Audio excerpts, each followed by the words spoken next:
As 2016 draws to a close, we are faced with the very real possibility that the new year will bring great uncertainty and a sense of despair and hopelessness about the future of our planet. How do I know this? Because you have personally expressed your feelings both publicly and privately with myself and with those who you confide with on our social media sites. We realize that these feelings exist in many of us. They are stronger in some than in others, but we can't quite grasp the real source of our anxiety. There is one possible reason why we feel so anxious about our future. We've discussed it before, but sometimes we place it in the back of our memory because it seems too painful to dwell on. When we think about disasters, we usually consider the events that take place in our natural surroundings, such as storms and earthquakes, which have occurred since the dawn of time. But what about a possible pending global disaster, one which defies what humanity is accustomed to? Many of you sense that this is where we are heading. But we remain on pins and needles because the world powers have been sworn to secrecy, while the mainstream media has primarily focused on civil unrest rather than environmental instability. Although you may not be aware of this, governments do in fact take precautions for pending global disasters. For instance, dwell on these known facts and then consider why this is happening. The U.S. Space Shuttle launched its last mission in mid-2011, at the same time that NASA had completely abandoned its government-funded manned spacecraft program. That same year, the Svalbard Global Sea Vault was sealed. They then announced that they would allow the world to restart agriculture immediately following a global catastrophe. The anticipated collapse of the global financial system, as governments would not be expected to pay back their debts, thus considered an economic reset for reasons not entirely known. Government organizations and the militaries ramped up efforts to build underground survival shelters and facilities across the globe. Are you aware that the demand for fortified shelters has skyrocketed just in the last 3 to 5 years? Why the rush? Do any of us know for sure? The construction of DUMB facilities has been going on for many years now and continues even today. The fact that the government is building these shelters mostly in remote, inhospitable areas, far from the maddening crowd, should have all of us asking serious questions.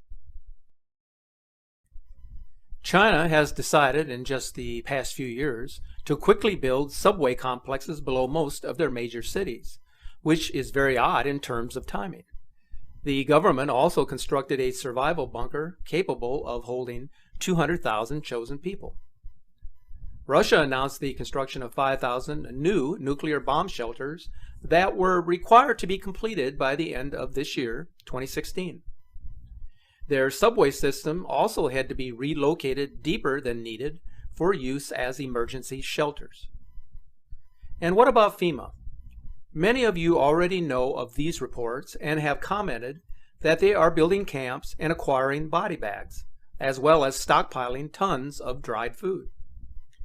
In 2013, they publicly announced that citizens should acquire a long-term survival kit in case of a global emergency, at the same time that the DHS was buying countless rounds of ammo. Why? Should we be asking serious questions? Yes, I really think the time has come to get a better grasp on what is going on. We deserve to know, not only for ourselves, but for all those we love and care about. So why all of these preparations? And what exactly is the rush in completing these objectives? We know that solar activity will increase as the solar cycle moves into a maximum time frame in the coming years. There is talk that NASA is watching the sky for some sort of shockwave of energy to reveal itself in the very near future. An event so powerful that it could very well affect 1/3 of humanity. You may ask yourself, is it possible for an event of such magnitude to take place? Consider that in this century, NASA actually recorded the largest pulsar wave to come in contact with our atmosphere in human recorded history. Scientists detected a flash of light from across the galaxy so powerful that it bounced off the moon and lit up the Earth's upper atmosphere. The flash was brighter than anything ever detected from beyond our solar system, and it lasted over 1/10 of a second. NASA and European satellites and many radio telescopes detected the flash and its aftermath on December 27, 2004. The scientists said the light came from a giant flare on the surface of an exotic neutron star called a magnetar. The apparent magnitude was brighter than a full moon and all historical star explosions. The light was brightest in the gamma ray energy range, far more energetic than visible light or X-rays, and invisible to our eyes. NASA has a habit of predicting that the sun may generate unprecedented solar storms for a lengthy period. They cannot accurately predict Earth's normal weather a week in advance, and still somehow they claim to be able to do this with respect to unprecedented weather on the sun and do it years in advance.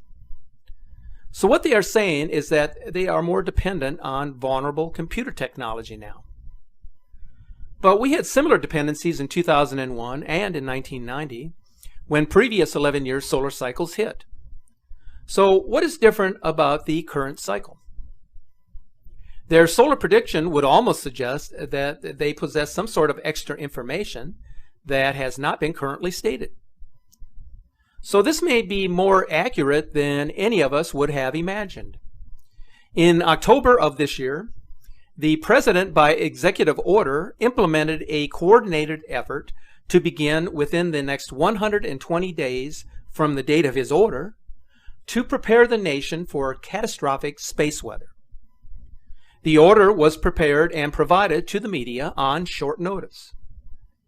The proclamation by the President can be read in its entirety at the address listed here. One thing seems certain. Whatever is approaching the Earth, people are taking notice and sharing what they have witnessed and observed with the technology that is afforded them. I will make every effort to keep you updated on visual observations that are provided both on our Facebook account and through our channel correspondence. I must note, however, that the authenticity of these image captures cannot be verified with 100% accuracy. But I will make every effort to carefully examine each photo and video that is presented. So let's examine each of these recent captures for your review. We begin with a video and image compilation taken by a photographer in the mountains of North Carolina at the end of November and the beginning of December 2016. Each capture was completed using a disc filter attached to a camera lens. You will notice the V-shaped tail formation appearing to the left of the sun. You may recall that Nibiru was often referred to as the comet planet by the South American astronomer Carlos Muñoz Ferrara. It was done so because of its distinct tail consisting of cosmic red iron oxide dust and debris. He pegged the name Hercolubus to describe this large celestial entity. If this is an actual capture of Nibiru, which the photographer has indicated that it is, then the planet, which is the outermost planet of the Nemesis system, would have to be entering into the inner solar system, where comet tails become more defined. This is by far one of the most revealing captures to date.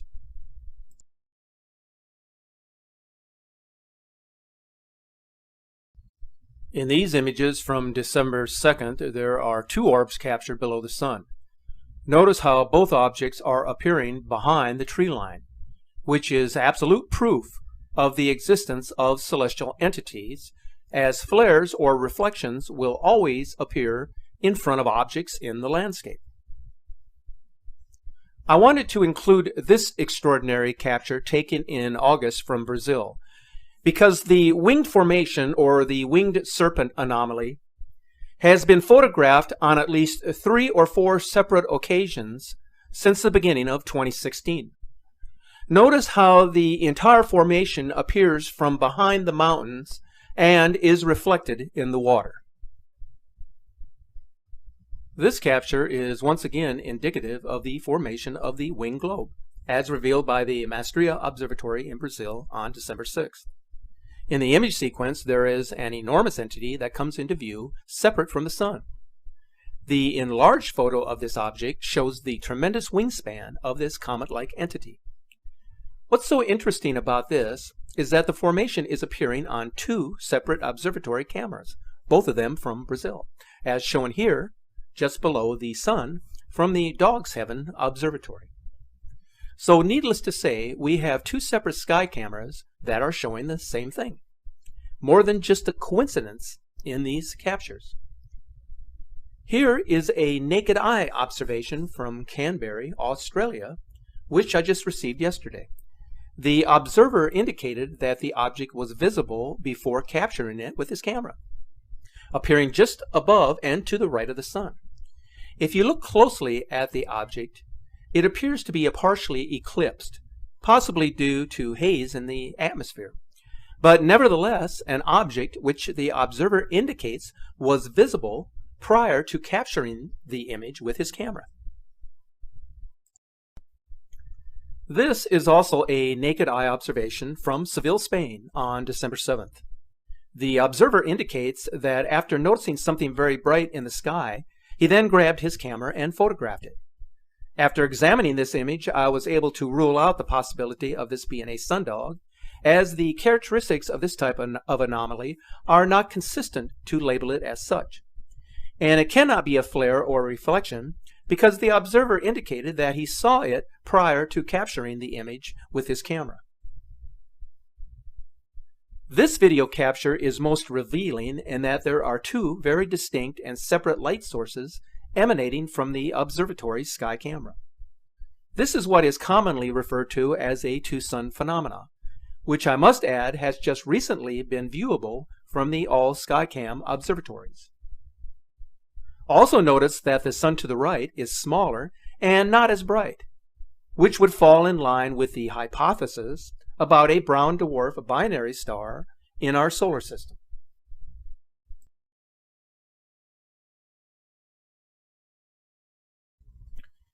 Here is another observatory in California showing the same two-sun phenomena just recently. As I mentioned, this is now appearing on multiple sky cameras.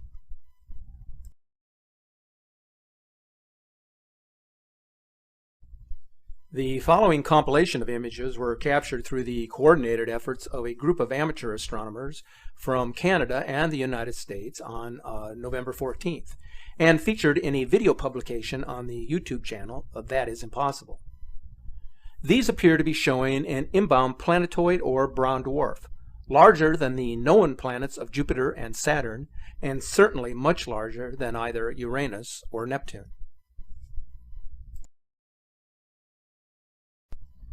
So there you have it, folks. I apologize if I am unable to include your specific images or videos in our productions due to time constraints. If you visit our Facebook page, you will notice that we do include many of your captures on our front page. So be sure to visit there whenever you have a moment, leave a comment or a message with your photo captures, and we'll check them out whenever time permits. So hopefully you now have a better understanding of why the government has been so secretive for so many years about this incoming system. They knew what was coming all along, and now they realize that the cat is out of the bag. The secret can no longer be kept in the dark. They built their fortified facilities to protect them from coronal mass ejections from the Sun, from asteroid impacts, and from catastrophic flooding, all associated with the passage of this system. This is the very reason why the CIA relocated their division to Colorado, and also why the NSA relocated their headquarters to Utah. Hundreds of billions has been invested to protect the elite. So now it's time to do what you can do to protect yourself. Keep looking to the skies, as this is your path to salvation.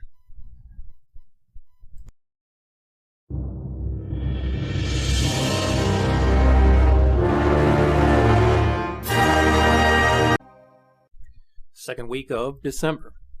As 2016 draws to a close, we are faced with the very real possibility that the new year will bring great uncertainty and a sense of despair and hopelessness about the future of our planet. How do I know this? Because you have personally expressed your feelings both publicly and privately with myself and with those who you confide with on our social media sites. We realize that these feelings exist in many of us. They are stronger in some than in others, but we can't quite grasp the real source of our anxiety. There is one possible reason why we feel so anxious about our future. We've discussed it before, but sometimes we place it in the back of our memory because it seems too painful to dwell on. When we think about disasters, we usually consider the events that take place in our natural surroundings, such as storms and earthquakes, which have occurred since the dawn of time. But what about a possible pending global disaster, one which defies what humanity is accustomed to? Many of you sense that this is where we are heading. But we remain on pins and needles because the world powers have been sworn to secrecy, while the mainstream media has primarily focused on civil unrest rather than environmental instability. Although you may not be aware of this, governments do in fact take precautions for pending global disasters. For instance, dwell on these known facts and then consider why this is happening. The U.S. Space Shuttle launched its last mission in mid-2011, at the same time that NASA had completely abandoned its government-funded manned spacecraft program. That same year, the Svalbard Global Sea Vault was sealed. They then announced that they would allow the world to restart agriculture immediately following a global catastrophe. The anticipated collapse of the global